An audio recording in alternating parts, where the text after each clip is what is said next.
À table en famille, mon père s'est moqué de moi parce que je vis à leurs frais. Une semaine plus tard, je payais mon loyer seul, je suis libre. Le dimanche dans la banlieue de Flint a commencé comme la plupart des dimanches d'automne de ma vie, avec le sentiment que quoi que tu fasses, tu restes coupable. Dehors, le temps est gris et humide, les vitrines des magasins d'alimentation brillant d'une lumière froide, les trottoirs sont mouillés par une pluie fine que je n'avais presque pas remarquée en venant ici. Derrière la porte, je sens l'odeur familière de la maison de mes parents, un mélange de vieux magazines qui sont toujours en abondance ici, de café que mon père boit par litre et de cette odeur particulière d'air vicié quand les fenêtres ne sont pas ouvertes depuis des années. Mon père est assis à sa place près de la fenêtre du salon, une troisième tasse de café à la main. Alden n'a jamais été très bavard, mais ces dernières années, depuis qu'il est en invalidité après un accident du travail, il est devenu encore plus renfermé et brusque. Mère Dolores, dans la cuisine, dispose les fourchettes autour des assiettes comme s'il s'agissait d'un rituel sacré auquel je suis obligée de participer, quelle que soit mon humeur. Elle ne m'a jamais demandé comment j'allais, elle attendait simplement que j'arrive, que je m'assoie, que je mange et que je reste silencieuse. Nous sommes tous les trois à table, la soupe est chaude, la vapeur embuait mes lunettes et je dois les enlever pour les essuyer avec une serviette.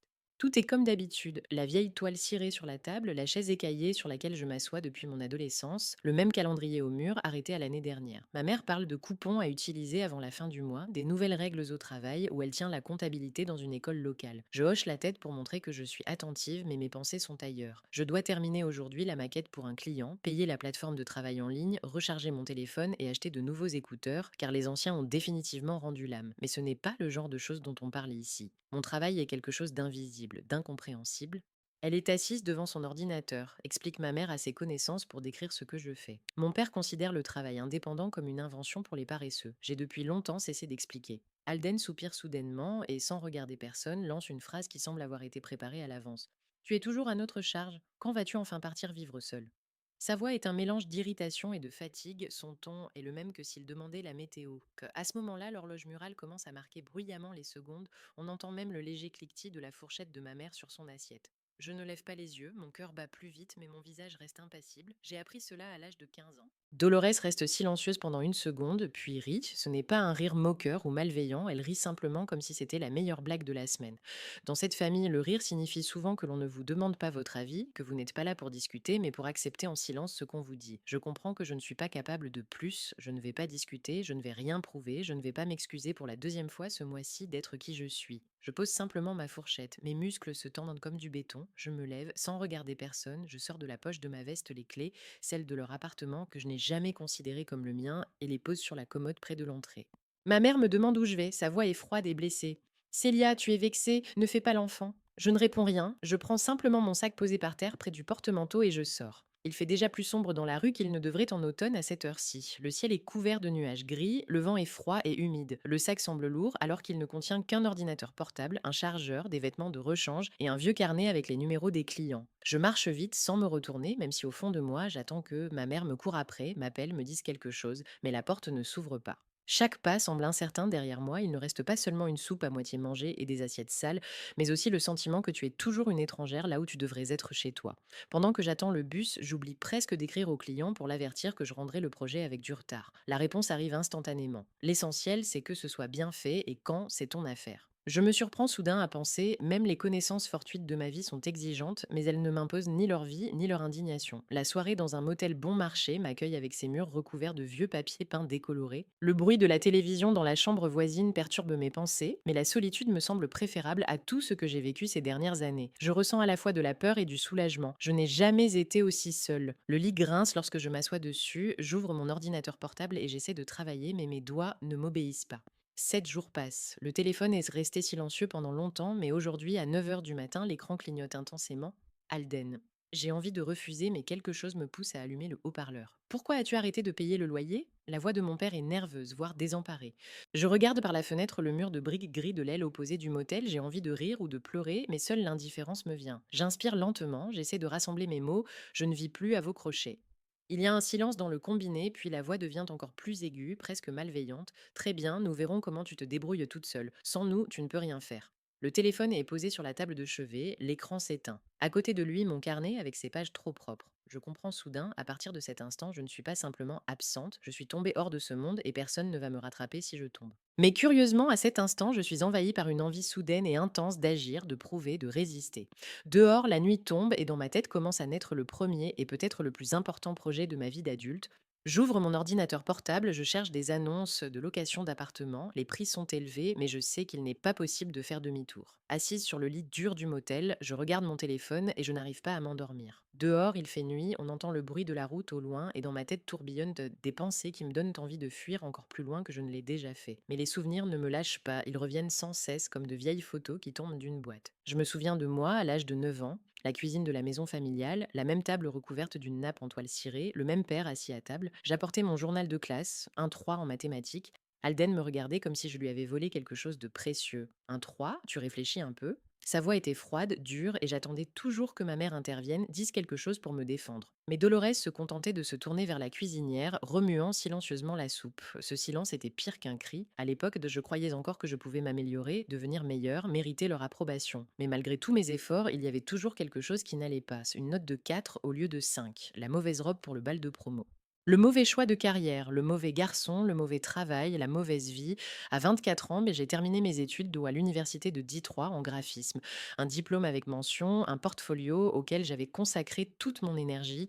Je croyais que je pourrais enfin quitter mes parents, trouver un appartement, commencer une vraie vie d'adulte, mais je n'avais pas de travail. Les commandes en freelance étaient rares et peu rémunérées. Le loyer en ville était trop cher pour ce que je gagnais. J'ai dû revenir. Mon père m'a accueilli sur le pas de la porte avec un sourire qui disait: je le savais. Ma mère m'a dit: ce n'est pas grave, tu trouveras quelque chose de stable. Mais ce jusqu'à ce que s'est prolongé pendant des mois, puis des années. Je travaillais, je cherchais des clients, j'essayais d'économiser, mais à chaque fois, quelque chose ne se passait pas comme prévu. Mon père me rappelait sans cesse: tu vis ici gratuitement, aide-nous au moins à payer les factures. Et j'aidais. Je donnais la moitié de ce que je gagnais, même si je savais que ce n'était pas juste. Il y a un an, Scott est entré dans ma vie. C'est un mécanicien automobile de 30 ans avec un humour un peu grossier et une philosophie de vie simple. Fais ton travail, ne te mêle pas des affaires des autres. Je pensais qu'il était différent, qu'avec lui je pourrais enfin me sentir utile. Nous nous sommes fréquentés pendant 6 mois et j'ai même commencé à faire des projets d'avenir. Un appartement pour deux, des comptes communs, peut-être un mariage. Mais un jour je suis rentrée chez moi plus tôt que prévu et j'ai vu sa voiture devant la maison de mon amie Janelle. Infirmière, 26 ans, ma meilleure amie depuis l'école. Je suis entrée, la porte n'était pas fermée. Et je les ai vus ensemble sur le canapé. Scott n'a même pas essayé de s'excuser. Il a simplement dit: je ne voulais pas que tu la prennes comme ça. Jeannelle pleurait, elle disait que c'était un accident. Je suis partie sans rien dire. Je suis retournée chez mes parents. Ma mère m'a demandé pourquoi j'avais l'air si mal en point. Je lui ai tout raconté. Dolores a soupiré. Eh bien, les hommes sont comme ça, tu aurais dû être plus attentive. Mon père n'a même pas levé les yeux de son journal.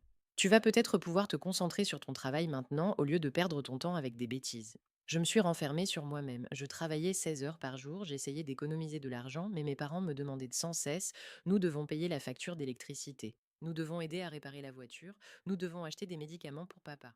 Je leur donnais mon argent parce que je ne savais pas dire non, parce que je me sentais coupable de vivre avec eux, mais ces derniers mois, quelque chose a changé.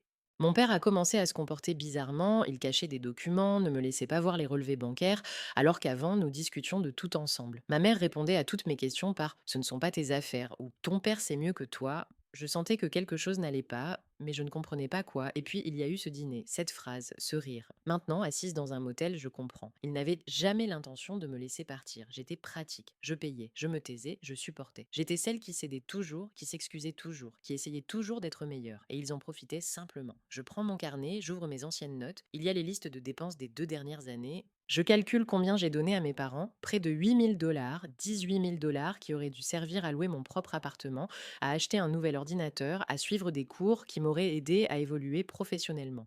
Au lieu de cela, ils ont servi à payer des dettes dont je ne sais rien. Soudain, je suis envahie par une colère si vive que j'ai du mal à respirer. Je ne suis pas seulement l'otage de leurs paroles, je suis l'otage de leur manipulation, de leur égoïsme, de leur certitude que je reviendrai toujours, que je pardonnerai toujours, que je donnerai toujours tout ce que j'ai. Le téléphone sonne à nouveau. Maman. Je regarde l'écran et je comprends soudain que si je réponds maintenant, tout recommencera. Elle dira que j'exagère, que papa ne pensait pas ça, que je dois revenir et tout oublier. Et je la croirai à nouveau, je reviendrai à nouveau, je refuse l'appel. Dehors, la nuit est presque tombée, la rue est déserte, seules quelques rares voitures passent devant le motel. Je m'allonge sur le lit, je regarde le plafond et je me demande: et maintenant? L'argent sur mon compte ne me permettra de rester ici que 2 semaines. Il y a peu de travail. L'avenir est incertain, mais pour la première fois depuis de nombreuses années, je ressens quelque chose qui ressemble à la liberté. Une liberté effrayante, incertaine, mais une liberté tout de même. Le téléphone clignote à nouveau, un message de mon père. Tu vas le regretter. J'éteins le téléphone et je ferme les yeux. Le trajet vers mon nouveau logement n'avait rien à voir avec le romantisme d'un nouveau départ. Mon sac était lourd, ma peau collée au synthétique du sac à dos, même ma respiration était inhabituelle, comme si l'air était devenu plus dense et moi, je m'y sentais comme une intruse. La maison sur le boulevard Gladstone était vieille, la façade était écaillée, l'entrée sentait le carton mouillé et les vieux journaux, des mégots et des bouteilles de bière vides jonchaient les marches. Mais la chambre que j'avais louée selon toutes les règles de la modestie, c'est-à-dire grâce à une annonce sur un poteau près du supermarché, ne ressemblait pas à un piège. La fenêtre donnait sur un parking vide, le lit, avec ses draps écaillés mais propres, semblait tout à fait acceptable et les murs, bien que fissurés et tachés par l'humidité ancienne, étaient en meilleur état que beaucoup de personnes dans ma vie. Charlie Gremlow, le propriétaire de ce petit paradis, était un homme d'âge moyen typique du Michigan, 42 ans, des cheveux gris épais, quelques tatouages sur les avant-bras et toujours quelque chose entre les mains. Une perceuse, une corde, une boîte à outils. Il parlait peu, il m'a montré comment utiliser la clé de la chambre, m'a prévenu que l'eau chaude ne coulait pas toujours le matin, mais que si quelque chose de grave arrivait, son numéro était inscrit sur un bout de papier collé sur le réfrigérateur. Cela me convenait. J'avais appris depuis longtemps à vivre dans le froid. À la maison, les émotions ne réchauffaient jamais. La première soirée dans ma nouvelle chambre était un mélange de peur et de soulagement. Quand j'ai enlevé ma veste, j'ai eu l'impression d'avoir retiré une autre peau, celle que je portais depuis des années matchée à la maison, me protégeant de chaque contact, chaque mot. Dans le réfrigérateur, il y avait un paquet de nouilles bon marché, un pot de beurre de cacahuètes et une boîte d'œufs achetée dans le magasin le plus proche, où le vendeur ne m'avait même pas regardé. J'avais assez d'argent pour 2 semaines de nourriture et seulement un mois de loyer, mais j'avais l'impression que c'était déjà plus que ce que j'avais eu au cours des 3 dernières années. J'ai ouvert mon ordinateur portable et j'ai commencé à chercher des commandes. Les annonces de freelance étaient sèches et sans émotion. À côté, un rappel qu'il fallait mettre à jour mon portfolio, de trouver le temps, de trouver une nouvelle stratégie pour que les clients me remarquent parmi des centaines de designers similaires. Je n'ai même pas remarqué quand la nuit est tombée. J'avais plusieurs appels manqués sur mon téléphone. Ma mère, mon père, ma mère à nouveau. Un message de ma mère. Tu nous as complètement oubliés, ce n'est pas un reproche direct, juste une allusion enveloppée dans des mots chaleureux d'attention. Sans nous, tu ne peux rien faire. Mon père, comme toujours, décide de me motiver à sa manière, de façon brusque et sans ambiguïté. Je soupire et je regarde l'écran pendant 10 minutes. Pour une raison quelconque, je n'arrive pas à appuyer sur bloquer, alors que c'est plus simple que de me justifier ou d'expliquer ce qui se passe dans ma tête. Je décide de prendre le risque. J'écris à un groupe de freelance, je demande s'ils ont des petites commandes, la mise en page d'un livret, la refonte d'un site web simple, quelque chose de pas trop compliqué, mais pour un prix raisonnable. Plusieurs personnes répondent, mais toutes les propositions sont soit suspectes, du genre fais-le gratuitement, on s'arrangera ensuite, ou trop maigres pour que je perde mon temps. Cependant, l'une d'entre elles m'intéresse. Elle vient d'un ancien client, Troy, qui m'avait déjà commandé un logo pour un petit atelier de réparation d'outils. Il me demande si je peux accepter une petite mission de 3 jours, refaire les flyers pour son nouveau projet. Ce n'est pas le travail de mes rêves, mais les opportunités ne viennent jamais de là où on les attend. Je lui réponds oui. La première nuit dans ma nouvelle chambre était à la fois effrayante et apaisante. Derrière le mur, j'entendais mon voisin regarder la télévision trop fort. Des informations, puis du football, puis à nouveau des informations. Une odeur de brûlé provenait de la cuisine, probablement due à une vieille cuisinière électrique. Dans le couloir, quelqu'un a claqué la porte si fort que j'ai sursauté et je me suis figé un instant, attendant la suite.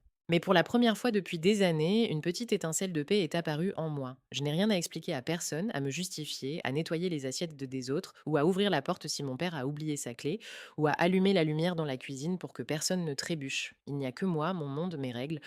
Le matin, je me suis réveillée à cause du froid. Le radiateur électrique qui se trouvait sous la fenêtre servait plutôt de décoration, même si Charlie disait qu'il fonctionnait auparavant. J'ai enfilé 2 pulls, préparé du thé, en sachet, le moins cher mais authentique, le mien, et je me suis mise à la commande de Troy. Le repas m'a été très simple. J'ai acheté du riz, quelques pommes et de la saucisse que la publicité appelait doctorale, mais dont le goût ne rappelait rien de familier sauf l'économie. J'ai calculé très précisément mon budget et j'ai compris que le plus important maintenant était de rester à flot jusqu'à ce que je trouve des clients réguliers ou au moins quelques-uns qui paieraient régulièrement. Au cours de la semaine suivante, j'ai ressenti un mélange étrange de liberté et d'anxiété. Mes parents essayaient de m'appeler tous les soirs. Ma mère m'envoyait de longs messages qui ne parlaient en fait de rien de précis, mais son ton était tel que j'étais responsable d'une catastrophe mondiale. Nous sommes simplement inquiets. Tu comprends que nous voulons ton bien. Papa est inquiet, sa tension a augmenté. Mon père a tenté le tout pour le tout en écrivant brièvement: Tu veux être indépendante? Comment vas-tu t'en sortir quand tu n'auras plus rien? Réfléchis avant qu'il ne soit trop tard. Je savais que je devais limiter les contacts jusqu'à ce que je me sente plus forte émotionnellement. J'ai décidé de les bloquer tous les deux pendant une semaine. Je pensais que j'aurais honte, mais le calme est revenu. Pour la première fois de ma vie, j'avais choisi moi-même et non le chantage familial, leurs attentes, leur version de ce que je devais être. Pendant toute une semaine, j'ai vécu presque mécaniquement. J'ai travaillé sur les cartes postales de Troyes, j'ai répondu à plusieurs autres demandes dans les groupes, j'ai mangé des repas bon marché, j'ai compté chaque dollar, chaque centime dépensé, chaque pain acheté, chaque paquet de café normal non acheté compté. Mais quand l'argent de Troy est arrivé sur mon compte, une petite somme, 150 dollars, mais tout à moi et honnêtement gagné sans l'intervention de mes parents. Mes yeux se sont soudainement assombris de joie. Assise sur mon lit, je tenais mon téléphone. Avec le solde de mon compte, je regardais ces chiffres et je sentais la peur s'éloigner, mes épaules se redresser, ma respiration devenir plus facile. Je vais vraiment y arriver, je vais vraiment le faire. Pour la première fois depuis des mois, j'ai souri à mon reflet dans la fenêtre. Pas un sourire joyeux, ni confiant, mais sincère. Puis le téléphone s'est remis à clignoter. Un nouveau message provenant d'un numéro inconnu, avec une offre pour une grosse commande qui pourrait tout changer si j'acceptais les conditions, qui semblaient trop belles pour être vraies. L'enveloppe est arrivée mercredi, une enveloppe blanche ordinaire avec le logo de la banque Financial Trust, et quand je l'ai sortie de la boîte aux lettres de Charlie en bas de l'entrée, mon cœur ne s'est pas encore inquiété. Je pensais que c'était une publicité ou une erreur d'adresse. Je l'ai ouvert dans ma chambre, assise sur mon lit, et pendant les premières secondes, je n'ai pas compris ce que je lisais. Rappel de dette en souffrance, montant de la dette principale, 9 473 dollars. Intérêt couru, 2138 dollars. Montant total à payer, 11 611 dollars. Je l'ai relu 3 fois, puis une quatrième fois, 9 473 dollars. Un crédit contracté il y a 2 ans. À mon nom, je n'ai contracté aucun crédit il y a 2 ans. Je n'ai jamais contracté de crédit de ma vie. Mes mains tremblaient tellement que j'avais du mal à tenir le papier. J'ai regardé la date, le 23 octobre, il y a 2 ans. Qu'est-ce que je faisais ce jour-là? Je travaillais sans doute, je vivais chez mes parents, rien de spécial, pas de crédit. J'ai appelé la banque. Le répondeur m'a demandé d'appuyer sur 1, puis sur 3, puis d'attendre. J'ai attendu 20 minutes. Enfin, une voix féminine, fatiguée et indifférente. Financial Trust, comment puis-je vous aider? J'ai expliqué la situation. J'avais reçu une lettre concernant une dette, mais je n'avais pas contracté de crédit. La femme m'a demandé mon numéro de sécurité sociale, ma date de naissance et mon adresse. Je les lui ai données. Pause, clique sur le clavier. Oui, le crédit a été contracté le 23 octobre 2022. Vous avez signé les documents en personne à l'agence de Maple Street à Flint. Je n'ai rien signé, ai-je répondu en essayant de parler calmement, même si ma voix tremblait. Votre signature figure sur les documents. Nous pouvons vous envoyer une copie du contrat de crédit à votre adresse email. Envoyez-la moi. J'ai reçu le courrier 5 minutes plus tard. J'ai ouvert le fichier PDF de 3 pages, le contrat de crédit. Mon nom, mon numéro de sécurité sociale, ma signature. Je me suis figée en regardant cette signature. Elle ressemblait à la mienne, mais était légèrement différente. Les lettres étaient des plus larges, l'inclinaison était différente. Quelqu'un avait essayé de copier mon écriture. Mais ensuite, je me suis souvenu du 23 octobre, il y a 2 ans. Mon père m'avait dit qu'il fallait signer des documents pour l'assurance. Ils souscrivaient une assurance médicale pour toute la famille et ils avaient besoin de mon accord. Je n'ai pas lu ce que je signais. J'ai simplement apposé ma signature sur plusieurs feuilles, là où mon père m'indiquait ici, ici et ici. Il disait que c'était une formalité. J'ai signé un contrat de crédit, toute seule, pour 9 473 dollars. J'avais du mal à respirer. Je me suis levée, je me suis approchée de la fenêtre, je l'ai ouverte. L'air froid m'a frappé le visage, mais cela n'a pas aidé. La colère et la douleur se sont mélangées au point qu'il était impossible de les distinguer. J'ai appelé mon père, il n'a pas répondu. J'ai rappelé, et encore. Il a finalement répondu d'une voix irritée. Qu'est-ce qu'il y a? Tu as contracté un crédit à mon nom. Pause. Longue, trop longue. De quoi tu parles? Du crédit de 9 000 dollars. Il y a 2 ans? Tu m'as dit que je signais une assurance, que une autre pause, puis un soupir. Célia, nous l'avons fait pour la famille. Nous avions besoin d'argent pour réparer le toit, pour soigner mon genou. Tu devais nous aider. Je n'ai pas donné mon accord pour le crédit. Tu m'as trompé. Ne me crie pas dessus. Tu es notre fille. Tu as le devoir d'aider ta famille. Nous t'avons élevée, nourrie, habillée. Je suis restée silencieuse. Je ne pouvais pas prononcer un mot. Il a continué. Nous avions prévu de rembourser, mais ensuite les problèmes ont commencé. Je suis en invalidité, ta mère touche une misère. Tu comprends? Tu es jeune, tu gagneras ta vie. Vous avez contracté un crédit à mon nom et vous n'avez pas remboursé pendant 2 ans? Nous avons payé autant que nous pouvions, puis cela n'a plus été possible, tu dois comprendre. J'ai raccroché, mes mains tremblaient tellement que j'ai failli laisser tomber le téléphone. Ma mère m'a appelé 1 minute plus tard. Je n'ai pas répondu. Elle m'a envoyé un message. Dia, Célia, ne sois pas égoïste. Tu es notre fille. Tu dois comprendre. La famille, c'est le plus important. Je regardais ce message et je sentais que quelque chose en moi se brisait définitivement. Ce n'était ni de la colère ni de la douleur, juste une froide et claire lucidité. Ils m'ont utilisé pendant des années. Je leur ai donné de l'argent, j'ai supporté leurs humiliations, je me suis excusée d'être en vie. Et ils ont même contracté un crédit à mon nom sans me dire quoi que ce soit, et maintenant c'est moi qui dois rembourser cette dette. 11 611 dollars. Le lendemain, je suis allée voir un avocat, je l'ai trouvé sur Internet, consultation gratuite pour les personnes à faible revenu. Le bureau se trouvait au troisième étage d'un vieil immeuble qui sentait le vieux papier et le café. L'avocate, une femme d'une cinquantaine d'années, portant des lunettes et au visage fatigué, a écouté mon histoire et examiné les documents. Avez-vous signé le contrat vous-même? Oui, mais on m'a dit que c'était une assurance. Avez-vous lu ce que vous signiez? Non, elle a soupiré. Alors, il sera très difficile de prouver la fraude. Votre signature est authentique. Vous êtes capable d'exercer vos droits. Le tribunal reconnaîtra très probablement le contrat comme valide. Mais ils m'ont trompé. Je comprends, mais juridiquement, c'est compliqué. Si vous voulez intenter un procès, vous pouvez essayer. Mais cela prendra des mois, voire des années, et il n'est pas certain que vous gagniez. Je me suis assise dans ce bureau et j'ai compris que le tribunal ne m'aiderait pas. Je ne récupérerai pas mon argent. Mes parents ne reconnaîtraient pas leur faute, la dette resterait à ma charge. Je suis retournée dans ma chambre, je me suis assise sur le lit, j'ai regardé le mur, j'ai pensé au nombre d'années que je devrais travailler pour rembourser 11 611 dollars, au nombre de commandes, au nombre de nuits sans sommeil, mais j'ai ensuite compris autre chose. Si je ne romps pas définitivement tout lien avec eux maintenant, ils m'utiliseront à nouveau, ils me tromperont à nouveau, ils me feront à nouveau culpabiliser. J'ai pris mon téléphone, j'ai écrit un message à mes parents, court et sans émotion.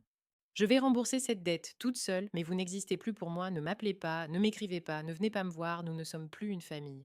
J'ai appuyé sur envoyer, puis j'ai bloqué les deux numéros, pour toujours. Dehors, la nuit tombait, la rue se vidait et au loin, un train grondait. Assise dans ma petite chambre froide, je ressentais pour la première fois depuis longtemps, non pas de la peur ni de la douleur, mais quelque chose qui ressemblait à une libération. Douloureuse, amère, mais réelle. Le téléphone a clignoté, un message de Charlie. Demain, quelqu'un viendra visiter la chambre d'à côté. Si tu vois quelqu'un de suspect, fais-le moi savoir. Je n'ai pas répondu. Je me suis simplement allongée sur le lit, j'ai fermé les yeux et j'ai essayé de m'endormir, même si je savais que le sommeil ne viendrait pas avant longtemps. Les matins se répétaient presque mécaniquement. Une minute après 6 heures, je me réveillais, non pas à cause du réveil, mais à cause d'une pensée froide. Tu as une dette, tu dois rendre cet argent et ça ne deviendra pas plus facile. Me laver à l'eau glacée, préparer du café bon marché, m'asseoir devant l'ordinateur et travailler, travailler, travailler. 16 heures par jour. Ma vie se divisait désormais exclusivement en courtes pauses entre l'édition de projets. Les clients sont changeants, tout comme l'ambiance dans la vieille maison de Gladstone. Certains étaient reconnaissants pour la qualité de la maquette, d'autres disparaissaient avec une dette de plusieurs dizaines de dollars. Je concevais des flyers pour un magasin de meubles d'occasion, des autocollants pour une petite start-up en Floride, des couvertures pour un livre sur la solitude. Ironiquement, j'avais assez d'argent pour manger, payer Internet, payer le loyer minimum de ma chambre et mettre un peu de côté pour rembourser mes dettes. S'il me restait quelque chose à la fin du mois, c'était déjà une réussite. Je ressentais la fatigue non pas dans mon corps, mais dans mon esprit. Mon sommeil était agité, ma tête était constamment lourde et quelque part au fond de moi vivaient des questions sans réponse. Que va-t-il se passer ensuite? Combien de temps vais-je tenir? Que se passera-t-il si je m'épuise? Toutes ces émotions, la peur, la colère, la rage, étaient exacerbées par la solitude permanente, mais je n'avais pas le temps de les vivre. Charlie avait pris l'habitude de ne pas me déranger. Il venait seulement 2 fois par semaine pour récupérer le loyer et me demandait parfois «Tout va bien?» Quand je hochais la tête, il pouvait rester silencieux en face de moi, comme s'il écoutait ma réponse. Puis il disait quelque chose, prudemment, sans rien exiger. Aujourd'hui, alors que j'étais littéralement épuisée, l'estomac noué par le café et quelques crackers, il a frappé à la porte comme par hasard et m'a demandé si je voulais sortir 10 minutes pour me reposer sur le porche. Honnêtement, j'hésitais à sortir, mais mes jambes m'ont porté jusqu'à lui sur les marches. Charlie était assis sur un vieux banc en fer et m'a raconté une longue histoire sur son passé, son divorce avec sa femme qu'il ne s'est toujours pas pardonné, son fils qui vit avec sa mère dans le Minnesota et du soulagement étrange qu'il ressentait après avoir passé de nombreuses années à se disputer et à se plaindre, à se retrouver seul face à lui-même. Pour la première fois depuis des semaines, je n'ai pas affiché de sourire poli et je me suis vraiment mise à parler. Je lui ai raconté comment on m'avait toujours fait culpabiliser pour la moindre indépendance, même minime, comment l'argent, qui était censé me rendre libre, s'était avéré être un carcan encore pire que mes anciens complexes. Charlie est resté silencieux pendant que je parlais. Ce n'est que lorsque je me suis levée pour partir qu'il m'a dit «Tu ne leur dois rien». L'amour parental ne se mesure pas en obligations financières. Après ces mots, je me suis sentie soulagée, mais aussi effrayée. Cela faisait longtemps que je n'avais pas entendu quelque chose d'aussi simple et honnête. J'ai passé de nombreuses nuits à réfléchir. Mais le mercredi suivant, quelque chose que je n'attendais pas et que je ne souhaitais pas s'est produit. Je revenais du supermarché lorsque j'ai aperçu ma mère devant la porte. Elle se tenait debout, serrant dans ses mains un vieux sac rouge, regardant à travers la fente entre les vitres et ne me remarquant même pas tout de suite. Je me suis figée, je n'ai pas tout de suite reconnu cette voix. Célia, s'il te plaît, nous devons parler. J'ai tout de suite compris, quelque chose était arrivé à mon père. Ma mère pleurait, elle a laissé tomber son sac et s'est mise à parler de manière confuse des médecins, de la maladie, sans même mentionner le diagnostic, répétant seulement ce n'est pas sa faute, il voulait juste, mais il n'a pas pu, pardonne-nous. Je me tenais de l'autre côté de la porte et je sentais revenir toute une avalanche d'anciens sentiments. La culpabilité, la peur, l'idée du devoir d'être présente. Je ne l'ai pas laissé entrer dans la chambre. Je lui ai dit à travers la porte, c'est à vous de régler vos problèmes. Je ne peux plus faire partie de ça. Ma mère a pleuré longtemps devant la porte, me suppliant de l'écouter, mais je ne lui ai pas ouvert. Je l'ai entendue descendre les escaliers, d'un pas hésitant, désorienté, et elle a disparu sans un bruit. De retour dans ma chambre, je me suis assise par terre. Pour la première fois, je me suis permis de pleurer longtemps, non pas par regret, mais parce que je comprenais que ce lien était définitivement rompu. Il n'y avait plus de famille telle que je la connaissais. Il n'y avait plus qu'un vide et un mur sourd que j'avais moi-même construit. Les jours suivants se sont déroulés en mode automatique, travail, repas, sommeil court, budget et liste interminable de choses à faire. Mais c'est le soir que le vide laissé par cette conversation se faisait le plus sentir. Je faisais défiler machinalement mon téléphone et chaque soir, le constat était le même. Je n'avais personne à qui écrire, personne de qui attendre un mot gentil et personne à qui j'avais envie de téléphoner.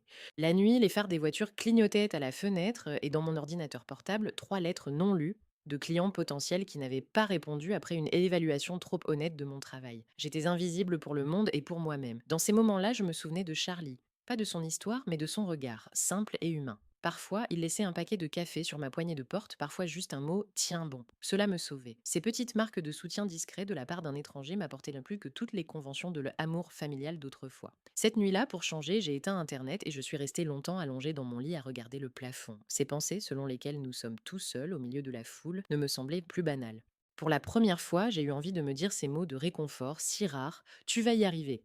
Au petit matin, mon téléphone clignote pour signaler un nouveau message. Je ne l'ouvre pas tout de suite, je travaille délibérément, lentement. Une peur soudaine que ce soit encore ma mère ou quelque chose d'autre d'inutile me ronge de l'intérieur. Mais quand je jette enfin un œil, mon cœur se serre. J'ai entendu dire que tu traversais une période difficile. Je veux t'aider, Scott. Je regarde l'écran, mais je n'appuie pas sur ouvrir. Le passé apparaît comme une ombre derrière moi et une boule dans ma gorge. Je fais traîner les choses. Quelque part à l'intérieur, la douleur et la question de savoir si cette relation reviendra vraiment se remettent à me tourmenter. Mais je ne me précipite pas pour répondre. Le focus se déplace sur l'écran, le client suivant s'intéresse aux maquettes pour les réseaux sociaux. Et dans la réalité, le fond pâle de la pièce, où rien n'a changé, sauf une chose, pour la première fois, j'ai décidé moi-même à qui je ne répondrai pas. 2 mois ont passé dans un marathon incessant de travail, de nouilles bon marché et de lutte contre la fatigue permanente. Je me suis presque habituée à ma nouvelle vie. Une chambre sur Gladstone, un café matinal dans une tasse délavée, un silence qui m'effrayait autrefois mais qui est maintenant devenu familier et même apaisant. La dette diminuait lentement, mais elle diminuait. Chaque mois, j'envoyais à la banque le montant prévu. Et même si le remboursement complet était encore loin, le simple fait d'avancer me donnait la force de continuer. Ce jour-là, je travaillais dans un petit café au coin de la rue Teilla. Moi, j'y avais loué une table pour une tasse de thé, car à la maison, Internet avait été coupé en raison d'un retard de paiement de 3 jours, et un client attendait le maquillage final pour le soir. Je modifiais le design pour une entreprise de l'Ohio quand j'ai remarqué une silhouette près de la fenêtre. Au début, je ne l'ai pas reconnu, un homme dans une veste bleue familière, la même que celle qu'il portait quand il m'emmenait à l'école il y a 15 ans. Mais ensuite, il s'est tourné vers la vitre et mon cœur s'est serré si fort que j'en ai eu le souffle coupé. C'était mon père. Alden était le même que d'habitude, peut-être un peu plus grisonnant, mais toujours le même homme aux larges épaules de 54 ans avec la posture solide d'un ancien pompier. Son visage était familier, ordinaire, sans changement particulier, sans aucun signe de maladie ou de faiblesse. Il poussa la porte du café d'un geste assuré, d'un pas ferme. Je ne me suis pas levée, je ne l'ai pas salué. Je ne lui ai pas tendu la main ni fait un signe de tête, je l'ai simplement regardé s'approcher de ma table dans le coin près de la fenêtre, s'asseoir en face de moi et me regarder dans les yeux.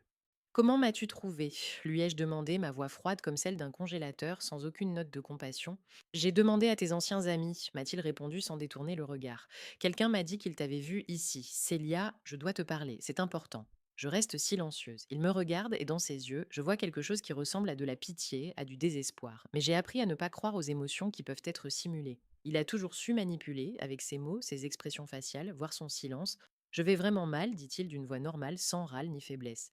Les médecins disent B que j'ai une arythmie cardiaque, une ischémie et autre chose encore. Peut-être un an, peut-être moins, ils ne savent pas exactement. Je veux que tu saches que semble que je ne voulais pas te blesser. Je ne savais tout simplement pas comment faire autrement. Ma mère et moi, nous ne savions pas quoi faire. Nous n'avions pas d'argent. Je suis invalide, elle touche une pension de misère. Ces mots restent suspendus dans l'air entre nous, lourds et denses. Je le regarde, son visage ordinaire, ses mains solides, son dos droit, et je ne vois aucun signe qu'il est vraiment malade. Il a l'air aussi en bonne santé qu'il y a des années, et soudain, je comprends, il ment, encore, comme toujours. Tu es venu me dire que tu es en train de mourir lui demandai-je, ma voix plus dure que prévu, presque cruelle. Pour que je revienne, pour que je t'aide à nouveau avec mon argent, mon temps, mes nerfs, pour que j'oublie tout ce que tu as fait, le crédit à mon nom, les années d'humiliation. Il reste silencieux, regarde la table, ses doigts serrent le bord de la surface en bois, mais dans son regard, lorsqu'il lève enfin les yeux, je ne lis pas de remords, seulement de l'offense, de la confusion, comme s'il ne comprenait pas pourquoi je ne le crois pas. Je ne mens pas, dit-il, je suis vraiment malade, les médecins m'ont montré mon électrocardiogramme. Mon cœur peut s'arrêter à tout moment, mais oui, j'aimerais que tu sois à mes côtés. Nous sommes une famille, je suis ton père, je t'ai élevé, je t'ai nourri, habillé, conduit à l'école. Je le regarde, et sa silhouette robuste, sa respiration régulière, ses mains qui ne tremblent pas, et je ne crois pas un seul mot. Peut-être est-il vraiment allé chez le médecin, peut-être lui a-t-on dit quelque chose à propos de son cœur. Mais il n'a pas l'air malade, il a l'air comme d'habitude, un homme habitué à contrôler la situation. Je sens quelque chose se briser en moi, non pas à cause de la douleur ou de la compassion, mais à cause d'une compréhension claire et froide. Il n'a pas changé. Il n'est pas venu s'excuser pour le crédit, pour les années d'humiliation systématique, pour tous ces mensonges sur l'assurance que j'avais signée. Il est venu pour manipuler à nouveau, mais cette fois-ci, son arme n'était pas la colère ou les reproches, mais une maladie inventée et la peur de la mort. Je vais payer la dette que vous m'avez imposée, dis-je lentement, clairement, en prononçant chaque mot et en le regardant droit dans les yeux, la totalité, jusqu'au dernier dollar, 11 611 dollars, je travaillerai autant qu'il le faudra, mais rien de plus. Tu l'as choisi toi-même quand tu m'as pompé mon argent et mes nerfs pendant des années, quand tu m'as trompé en me faisant signer des documents sous prétexte d'une assurance pour la famille, quand tu m'as fait culpabiliser parce que je voulais simplement vivre ma vie et ne pas être ton matelas financier. Il reste longtemps silencieux, il regarde la table, les doigts serrés sur le bord. Un camion passe devant la fenêtre, son grondement brisant un instant le silence entre nous. Puis il lève les yeux, ils sont remplis de colère, d'une profonde offense et de quelque chose qui ressemble à une sincère surprise, comme s'il ne pouvait pas croire que je disais vraiment cela. Tu es devenue cruelle, dit-il d'une voix ferme, sans aucune faiblesse. Tu étais une gentille fille autrefois. Tu aidais toujours, tu comprenais toujours. Je suis ton père, je t'ai élevé. Sans moi, tu n'aurais rien. Je souris, pas joyeusement, pas chaleureusement, mais amèrement, presque cyniquement, et je sens que ce sourire me rend encore plus forte. Non, dis-je calmement, je suis devenue adulte. Et toi, tu étais resté ce que tu étais. Quelqu'un qui prend mais qui ne donne jamais. Quelqu'un qui pense que les enfants doivent payer pour avoir été mis au monde, que la famille, ce n'est pas de l'amour et du soutien, mais une dette qui ne s'achève jamais. Il se lève lentement en s'appuyant d'une main sur la table, il reste longtemps debout, me regardant de haut, comme s'il attendait que je change d'avis, que je dise autre chose, que je m'excuse pour mes paroles dures, que je reconnaisse mon tort. Mais je reste silencieuse. Je reste simplement assise et je le regarde, cet homme qui était autrefois le centre de mon univers, une autorité et un soutien, et qui n'est plus aujourd'hui qu'un souvenir douloureux de ce que la famille ne devrait pas être. Il se retourne lentement et se dirige vers la sortie sans se retourner. Je le regarde s'éloigner, silhouette droite dans sa vieille veste, démarche assurée, il disparaît derrière la porte du café, se fond dans la grisaille automnale parmi les autres passants. Je retourne à mon ordinateur portable. Mes mains tremblent tellement que je ne peux pas appuyer sur les touches, le curseur saute sur l'écran. Ma respiration est difficile, ma poitrine est serrée, mon cœur bat trop vite, le sang pulse dans mes oreilles, mais les larmes ne viennent pas. Je ne pleure pas. Pour la première fois depuis longtemps, je reste simplement assise, je regarde l'écran et je ne ressens ni culpabilité, ni regret, ni doute, mais un vide. Un vide froid, net, définitif, et en même temps une libération, comme si j'avais laissé tomber un énorme poids que je traînais depuis des années. La serveuse s'approche et me demande doucement si tout va bien, si j'ai besoin d'autre chose. Je hoche la tête, je commande encore du thé, même si je n'ai plus envie de boire. Il faut juste que je dise quelque chose, que je fasse quelque chose pour revenir à la réalité, à la vie normale. Elle s'en va et je regarde à nouveau par la fenêtre dans la rue où mon père n'est plus. Il n'y a plus que des gens, des voitures, des immeubles gris, des magasins, des publicités. La vie normale continue, indépendamment de ce qui vient de se passer dans ce petit café. Mon téléphone clignote, un message de Charlie. Passe ce soir si tu veux, j'ai fait trop de soupe, on peut discuter ou simplement rester assis en silence. Je lis et je souris soudainement, pour la première fois depuis le début de cette journée difficile. Une petite étincelle de chaleur dans le froid du vide, quelque chose de simple, d'humain, sans manipulation, sans arrière-pensée, sans exigence ni attente. Les 3 mois ont passé plus vite que je ne l'avais prévu. Ce n'était pas facile, mais ça a été rapide. Chaque jour était rempli de travail, de renoncement à tout ce qui était superflu, de calcul de dollars et de cents. La dette est loin d'être remboursée, mais elle a déjà été réduite de près d'un tiers. Et cela me donnait le sentiment que je n'avais pas seulement survécu, mais que j'avançais vraiment, pas à pas, dollar après dollar. J'ai enfin pu déménager de cette chambre froide de Gladstone, où le chauffage ne fonctionnait presque pas et où les fenêtres laissaient passer le vent même lorsqu'elles étaient fermées, pour emménager dans un petit appartement normal dans la banlieue nord de Flint. Un studio avec une petite cuisine et une vieille cuisinière, mais avec ma propre douche, un chauffage qui fonctionne et des fenêtres qui ne laissent pas passer le froid. Pour la première fois depuis des mois, je me suis réveillée au chaud et j'ai pensé, c'est à moi. Ce n'est pas celui de mes parents, ce n'est pas loué à la semaine avec la peur de devoir chercher un nouvel endroit demain. C'est à moi. Mon travail a encore plus changé, 2 clients réguliers sont apparus presque simultanément. Un petit cabinet comptable de Detroit qui a besoin de renouveler chaque mois ses supports publicitaires, ses flyers et ses bannières pour les réseaux sociaux, et une boutique de vêtements en ligne de l'Ohio pour laquelle je m'occupe de toute la partie visuelle du site, du logo aux fiches produits. Les revenus sont stables, pas énormes, mais suffisants pour ne pas compter chaque centime au supermarché. Pour la première fois depuis des années, j'ai senti que j'avais les pieds sur terre, sans craindre que tout s'écroule demain, que les clients disparaissent, que l'argent s'épuise. Charlie m'a aidé à déménager, il a transporté mes affaires dans son vieux pick-up sans même me demander pourquoi je n'avais pas fait appel à mes parents ou à un membre de ma famille.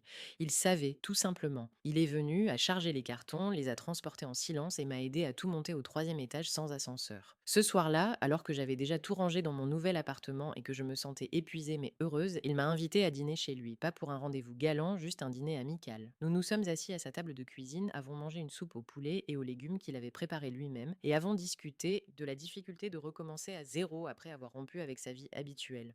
Que la liberté ne signifie pas toujours la facilité, mais parfois simplement une nouvelle forme de solitude qu'il faut surmonter et accepter, apprendre à vivre avec sans la craindre.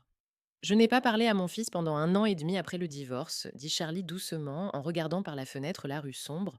Je pensais qu'il me détestait, que pour lui je n'étais que l'homme qui avait quitté sa mère, et puis il s'est avéré qu'il ne savait tout simplement pas comment m'aborder, il avait peur que je le rejette comme j'avais rejeté sa mère.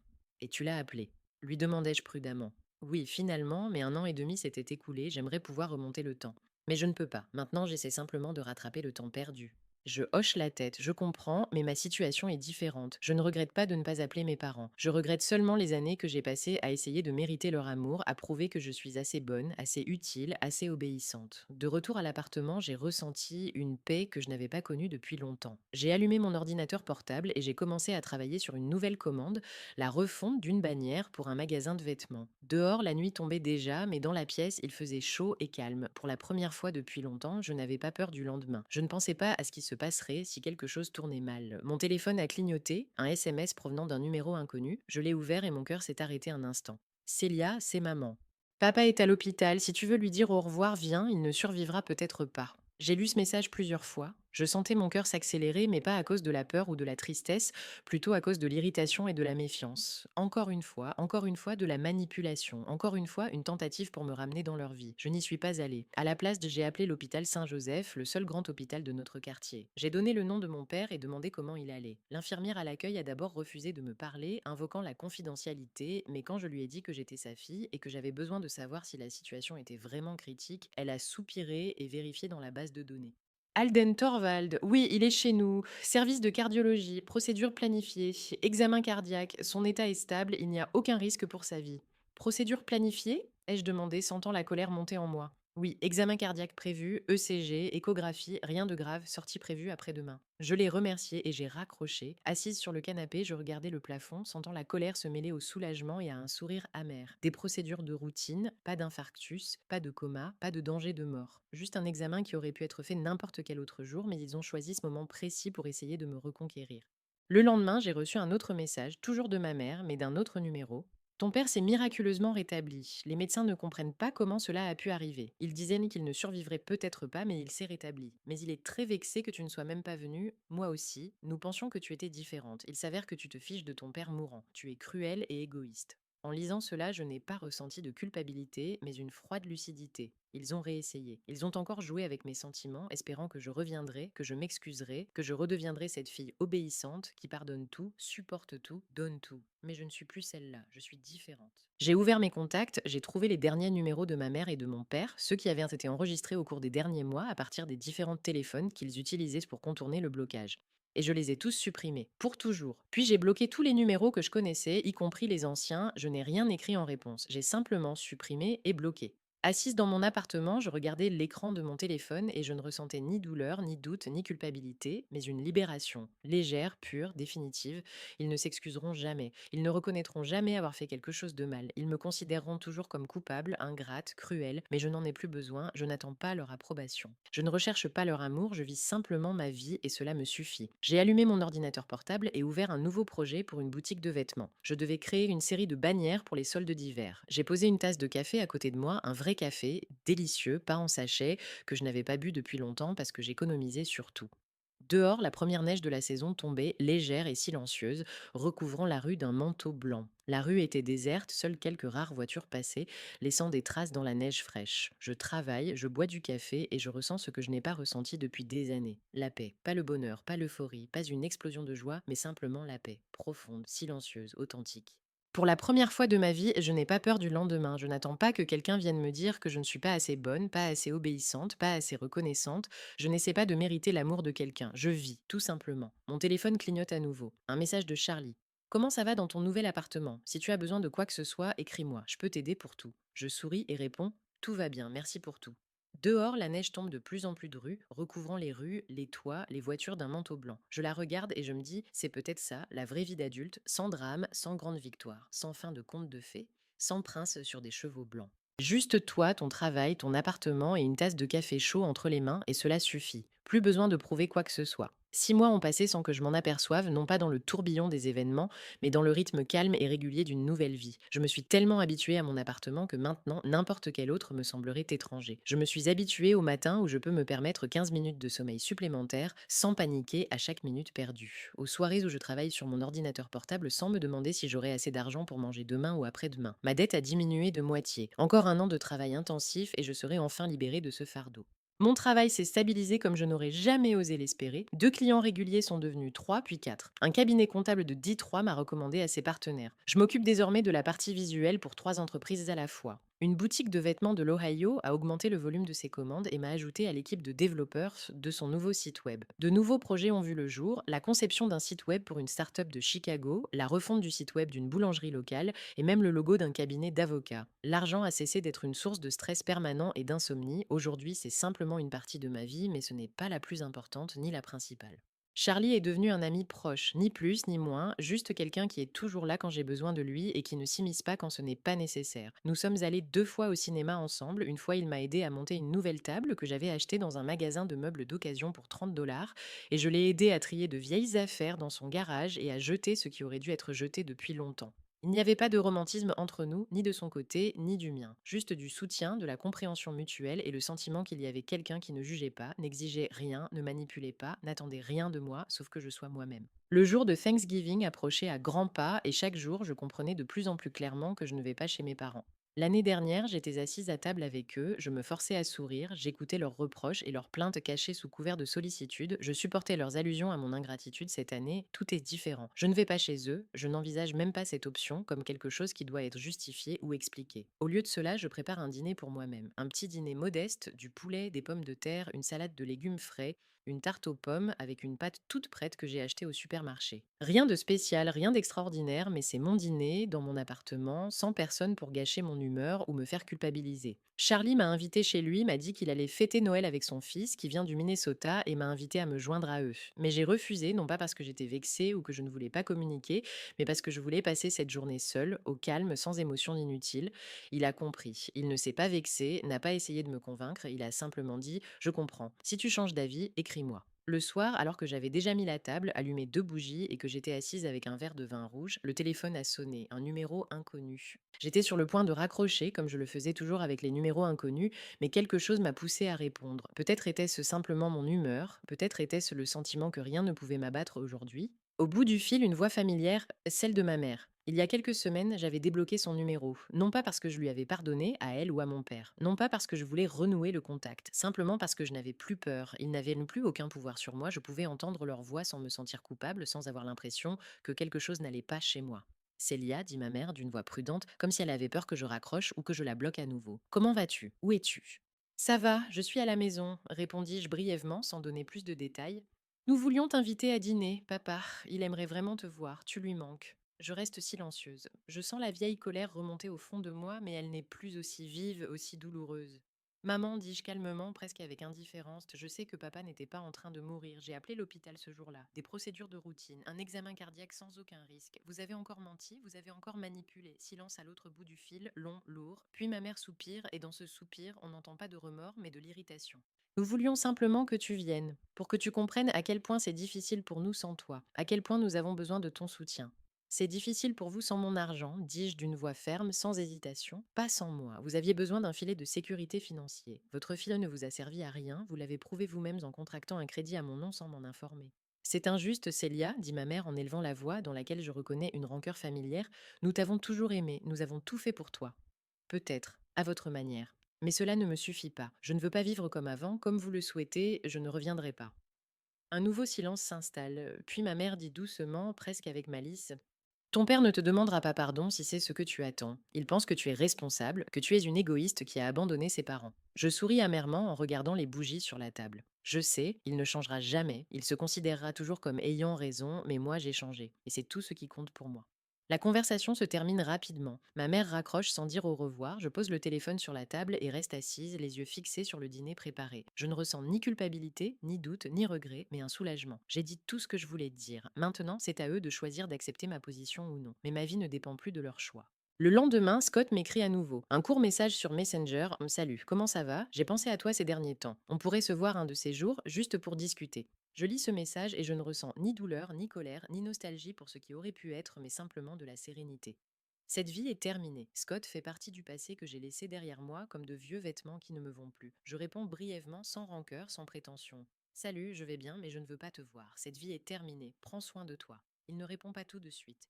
Quelques heures plus tard, il m'envoie un bref je comprends, tiens bon. Je n'écris plus, lui non plus. Le soir, je me tiens à la fenêtre de mon appartement et je regarde la ville qui s'étend devant moi. Les lumières des maisons, les rues sombres, les voitures qui roulent lentement dans la première neige de l'hiver, les gens qui se dépêchent de rentrer chez eux auprès de leur famille. La vie normale qui continue indépendamment de mes drames personnels, de mes victoires et de mes défaites. Je tiens une tasse de thé chaud dans mes mains et je souris. Non pas parce que je suis heureuse au sens féerique et cinématographique du terme, mais parce que pour la première fois de ma vie, j'ai le sentiment de vivre pour moi-même. Je n'ai pas eu de fin heureuse. Je ne me suis pas réconciliée avec ma famille. Je n'ai pas trouvé le grand amour. Je ne suis pas devenue riche. Je ne suis pas devenue une designer à succès avec mon propre studio et des dizaines d'employés, mais je suis libre, libre de toute culpabilité, de toute manipulation, de toute peur de ne pas être assez bonne, assez utile, assez obéissante. Libre de vivre comme je le souhaite et non comme les autres l'attendent de moi. Mon téléphone clignote. Un message de Charlie. Comment s'est passée ta soirée? J'espère que tout va bien, on se voit demain, je veux te montrer quelque chose d'intéressant. Je souris et réponds: oui, d'accord, merci de demander. Dehors, la neige continue de tomber. La première vraie neige de cet hiver, épaisse et belle, qui recouvre tout d'un manteau blanc. La ville devient lentement plus calme, plus tranquille, comme si elle s'endormait sous cette douce couverture. Je me tiens près de la fenêtre et je regarde cette beauté et je me dis, peut-être que c'est ça le vrai bonheur. Pas une grande victoire, pas une fin dramatique avec de la musique et des génériques, mais simplement la tranquillité, la liberté et le sentiment que tu vis enfin ta propre vie et non celle d'un autre.